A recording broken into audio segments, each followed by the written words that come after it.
What's up, Thrashers, and welcome back once again to the Thrash Maniac 99 YouTube channel, and I am back with yet another album review. And before anybody says anything, yes, it is my birthday weekend. I am now 31 at the time of this video being posted. However, I'm recording this the day before my birthday, so I'm not quite 31 yet. You're just seeing this from the past. Ooh. But no, for anybody who's wished me happy birthday, thank you so much. Actually, later today, the day this is being posted, will be the big live stream. So be on the lookout for that. But anyways, enough gawk. Let's talk about the latest offering from BLACKBRAID III. This came out on August 8th, and this is an independent release. And yes, this is the third album from John Krieger. I'm not going to try to pronounce his stage name because I feel like I will fuck it up, and I don't want to be an asshole. But anyways, so I went over the last one, BLACKBRAID II, and that was an awesome black metal album, like one of the best I had heard in a long time. And we're back with another one, and I seem to notice, granted, I still haven't gone back to listen to BLACKBRAID 1 yet. I probably should pretty soon, considering I've listened to the new album as well as BLACKBRAID 2, and I've noticed, especially between the second album and this one, big tonal and, like, atmospheric difference. BLACKBRAID 2 was in, like, half step down from standard, so down to E flat for the most part. So it went for like a dark but more evil sounding black metal approach. Whereas here, it's still dark and it's still pretty murky, but it's more epic, more somber, more triumphant sounding. Kind of like some of the black metal that I personally prefer. So, of course, there are these big comparisons you can make to bands like Uada, Mugwa, Immortal, like mid-era Dissection, Bathory. I would say there's plenty of Bathory nods on this album in particular, especially when it gets down to these like awesome triplet stomps and triplet rhythms. Definitely Bathory-esque. Like, you get almost across the board on this entire album, aside from perhaps one song, you for the most part get these like really cool Bathory inspired triplet stomps that remind me of songs like Enter the Eternal Fire, A Fine Day to Die, Blood, Fire, Death. Songs like that where you get those like epic triplet stomps. But man, I gotta say, like, riff wise, some of the best I think John has come up with thus far. After the rather beautiful acoustic intro with Dusk Eulogy, it goes right into War Drums at Dawn on the Day of My Death, immediately into tremolo melodies and blast beats that for sure remind me of contemporary bands like Uada and Mugwa. But man, they know how to make, but man, John knows how to make them sound really sad on here. And then of course you get like this really awesome double time rhythm, which double time shows up a couple of times, quite a few times on this album actually, and then briefly gets into like thrash metal territory, but it's so brief. It's like maybe 3, 4, 5 seconds somewhere in there before it just goes right into those Bathory triplet stomps. And man, the song just plays a nice push and pull dynamic between the tremolo and blasts and the triplets. So it made for a great start to this album. And then we move into The Dying Breath of a Sacred Stag. The clean melody that starts this one off, I immediately got reminded of Agalok. Like, this almost, like, the whole song itself, apart from a couple of sections, kind of make me think, what if Agalok went more down the black metal sound as opposed to the doom metal that they were doing for quite a few albums? Like, less doom, more black metal. This is kind of what the song kind of is going for. However, there are a couple moments, like tremolos and the blasts definitely gave me like later era Immortal vibes, like Sons of Northern Darkness, All Shall Fall, like that particular style of Immortal. But you even get some like bordering on death metal chugs, like, because there are some more heavy, gnarly riffs going on here in some of these triplet patterns that don't really feel like Bathory, but more or less feel kind of close to death metal a little bit, or melodic death metal in some cases. But of course, you do get a really cool double time groove. But also, I love how this song bookends with that Agalok clean melody.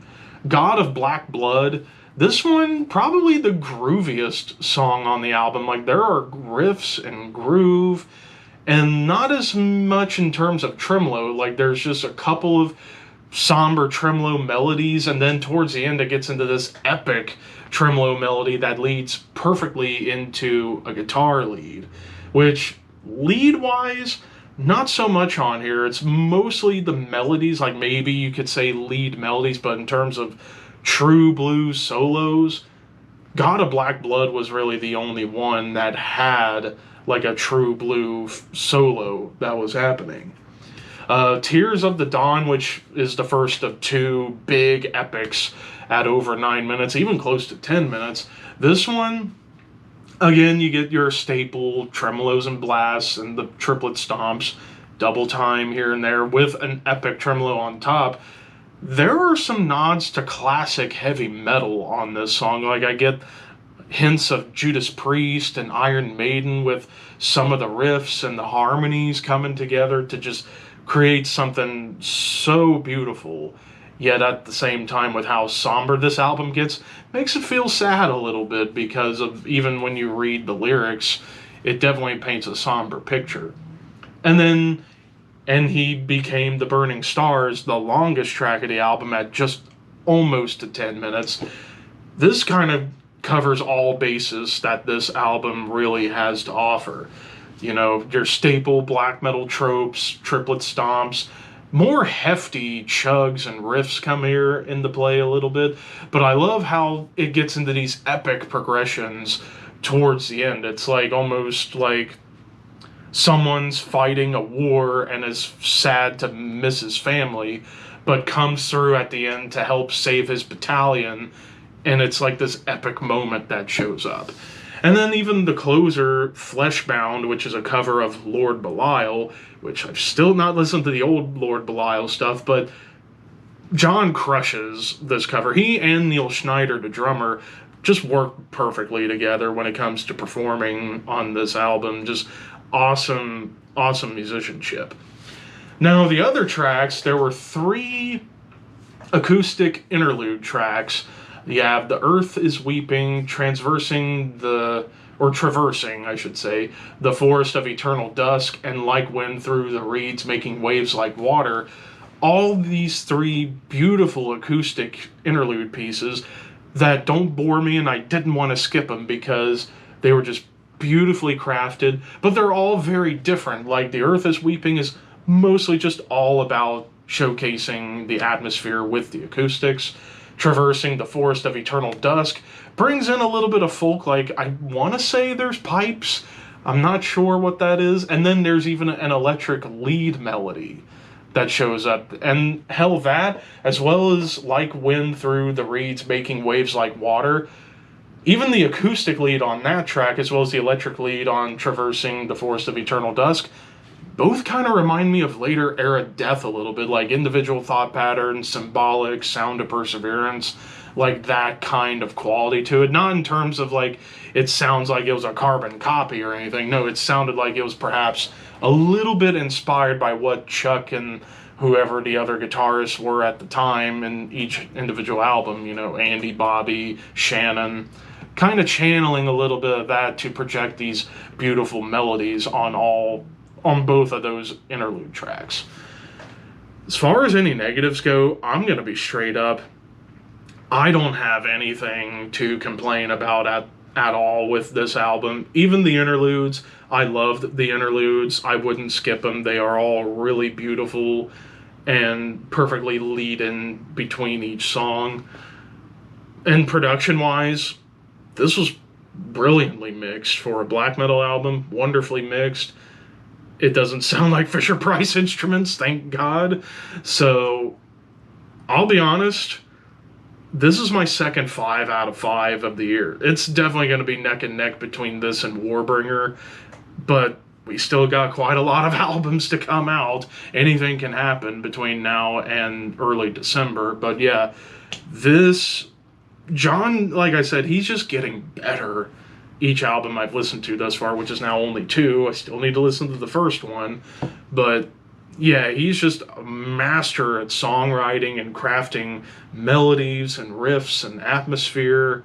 Just, this is probably going to be my black metal album of 2025. If you are a fan of, like I said, Uada, Magua, Bathory, Immortal, Dissection, hell, even touches of Agalok, definitely check this out. This is absolutely incredible.